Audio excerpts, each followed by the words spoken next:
How's everybody today? Hope everybody had a good holiday weekend, and I hope you're all excited about getting back to work. We use that term loosely around here.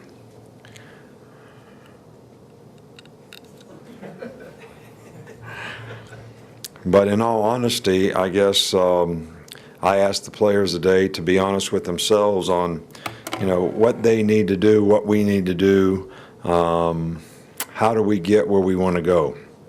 The kind of effort that we need, the kind of toughness we need to develop, the kind of preparation that we need to have, to develop the right habits so that we have more and more guys that can play winning football at their position. And I think that takes a tremendous amount of discipline and focus to be able to play each and every play with the kind of effort, toughness, and discipline to do your job that's going to help us play winning football. And right now we're making too many mental errors. We have too many penalties. We have too much lack of focus, lack of attention to detail. But we're going to keep working with these guys, especially the young guys, to get them to realize the importance of doing the little things right so that we have a better chance of improving as a unit when they're in there because we have more guys that are complete players playing their position. So that's going to be the major focus this week in terms of what we need to accomplish so that we can go out there when we scrimmage on Saturday and have more guys that are confident in what they're supposed to do and they can go out there and play fast and play the kind of football that we want to play on both sides of the ball and on special teams. So, but we got a ways to go to get that done. But we're making progress. You know, the one thing that you notice in players that have a little maturity, have a little experience, is you give them the weekend off for Easter, they come back and they don't skip a beat.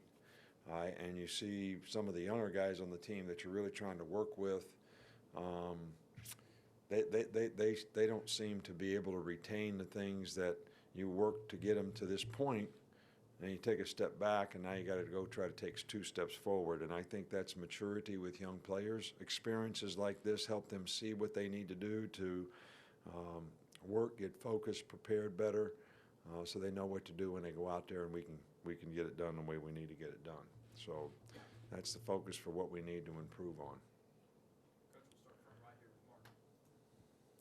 Cooper Bateman was a guy who was able to get some experience last year. How much did that help him, and how does he look so far this spring? Well, Cooper's done a good job. He obviously has the most knowledge and experience, with the offense. He's also the guy that's probably got more reps with the ones than anybody else, and he's done a nice job. I think there's things that he needs to work on, and we need to work on with him so that he can go out there and play with the kind of confidence and be the kind of leader and be the kind of decision maker that we need at that position to play winning football, and that's what we'll continue to focus on. Two questions for you, Nick. First of all, just to follow up on the quarterback question. What kind of progress has David Cornwell made since fall camp last year? And just what do you feel like some of his strengths are as a quarterback? Well, David's having a good spring so far. I think, David has a really good arm. His arm talent is probably as good as anybody we have. His accuracy is good. I think, he's smart, very bright guy. I think he's got enough experience in the offense for having been around here for a while to really have a good understanding of it. And I think he's made a lot of progress. I think that, the guy that wins the quarterback job is going to be the guy that wins the team over with his ability to play on a consistent basis, make the kind of choices and decisions, show the kind of leadership to affect other people. And I think this is something that everybody in the group needs to work on. And then with the 3 safeties from last year's recruiting class, Ronnie, Deontay, and Sean, how much have they come along since last year? And do you think it's fair to say that each of those guys maybe bring something different to the table? Well, Ronnie played a lot last year. He's definitely ahead of the other 2. I think the big thing that the other 2, they fall into the category of the guys that I just talked about. They both have ability to do certain things and really can be positive players on the team. But the big thing is learning what to do, how to do it, why it's important to do it that way, and be able to go out there and play with confidence and execute it. And, that's going to come from, better focus, better preparation, better discipline, better carryover, spend more time thinking about football when they're not playing it, and so they get a better understanding of what they need to do. Go in and come in and meet with your coach on days when we don't have practice so you can have a better understanding of it. So if those guys are going to make that kind of progress, that's the kind of habits that they need to develop. And they're only going to develop those habits if they invest their time properly in doing those things. Back over here on the right with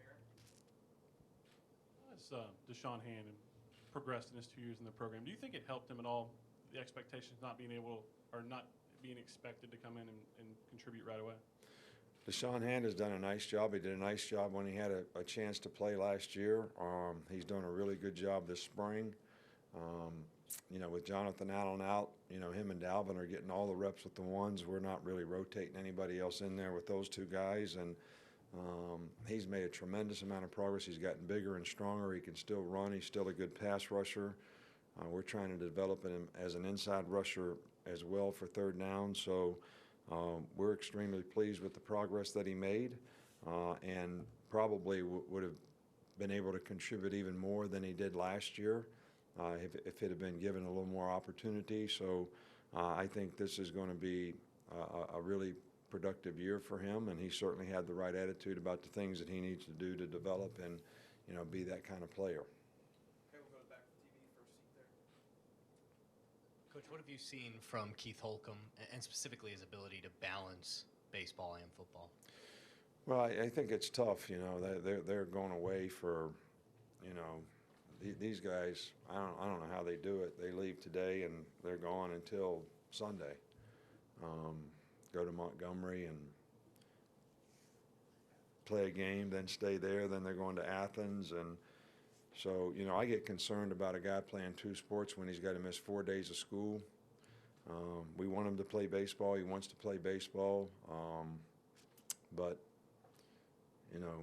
football players don't have to miss a lot of school because we play on Saturdays, so seldom do we miss hardly anything. And it takes a little getting used to for me, for guys to do that. Keith's a bright guy, he's a smart guy, he's a good student, so it shouldn't have that big an effect on him. We want him to play. It makes it more difficult for him to balance what he needs to do in football, and he has a chance to be a great contributor next year on the football team. And by not being there in the spring and doing some of the things and the role that he fits into could affect his development to some degree, but whatever he misses, we'll make every effort to make up so that he gets those reps and can get where he needs to be. Back to the middle with Alex. Just want to ask you, how can you judge the offensive line, especially when you got so many open spots potentially, against a defensive line that's really the most experience you have on the team? Well, I don't think our defensive line is all that experienced. We only got 3 guys that have any experience out there. Jonathan Allen's not playing. We moved Dakota Ball back to defense. He's not playing. So, Dalvin's got experience, and Deron has experience. Who else has experience? We got more experience on the offensive line. All right, so I don't know how you guys come up with this. We lost 2 guys on the offensive line, right? We lost 4 guys on the defensive line. So, my West Virginia math, as bad as it might be, it still don't add up to what you're coming up with here. So why don't you rephrase the question and just ask what you want to ask, whatever it is. Or maybe you want to tell me something, because a lot of times you guys want to give me your answer of what you think, so maybe I'll say that. But I just do it however you want, how you want to do it. But what you just asked is, How you grade the offensive line? Grade them. well, I think we have a lot more guys that have potential to play right now. And there's a lot of guys that are in a developmental sort of, stages. Lester Cotton has had a really good spring. He's played left tackle and right tackle. Curvin has done a really good job, and he's made a lot of progress, and he's having a really good spring so far. Ross has done a good job at moving over to center. Cam is obviously not practicing. He's doing individual drills, but he's not doing any team drills. But, he's played enough around here that we think he's going to be a pretty good left tackle. So I think the challenge is going to be, you know, with the new guys that we have coming in and the experience that we have coming back is getting the best 5 guys at the best positions that we can. So, and how we do that, you know, is going to be a little bit of a work in progress, but the faster we can do it, probably the better off we are, because just because a guy's making progress at tackle, if you move him to guard, you know, you can say, well, it's offensive line, it's all the same, but things happen faster at guard, and it takes guys a while to get used to that. So I think what we're trying to do right now is give everybody a lot of turns so that we can make a good decision about who we want to invest the time in the future to get the best 5 guys in the best spots for us to have the best offensive line in the fall. Last 2 questions here, Michael and then John. One other offensive lineman, Charles Baldwin, you come in this year as a JUCO guy. What have you seen from him? What's he bring? He's a very good athlete. He's got a lot of ability.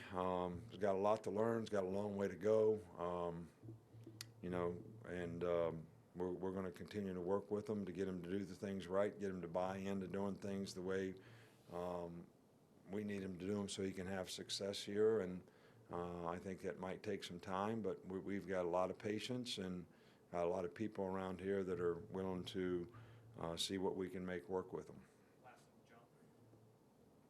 You mentioned Cam Robinson a little bit before. Just how is he kind of progressing health-wise, and how have you kind of maybe seen him grow as a leader? I think a few other players have mentioned that he's been pretty active in trying to help the younger guys, even when he's not, doing the team drills. Well, he definitely has leadership qualities. It's you know, he's got sort of the alpha dog personality that you really like in a leader, and you know, some guys are willing to take that responsibility. He seems to be doing that. He's making good progress. I think with Cam, he heals, and you know, he always feels like he can do more than what the docs are willing or allowing him to do right now, and we certainly are going to make the decision based on the medical staff, and we're not going to push him this spring, and you know, so we can get him ready for the summer and the fall. But I'm pleased with the way he's responded to this and the role that he's taken in trying to help the other players and set a good example for him and be a good leader. Thanks, guys. All right, thank you.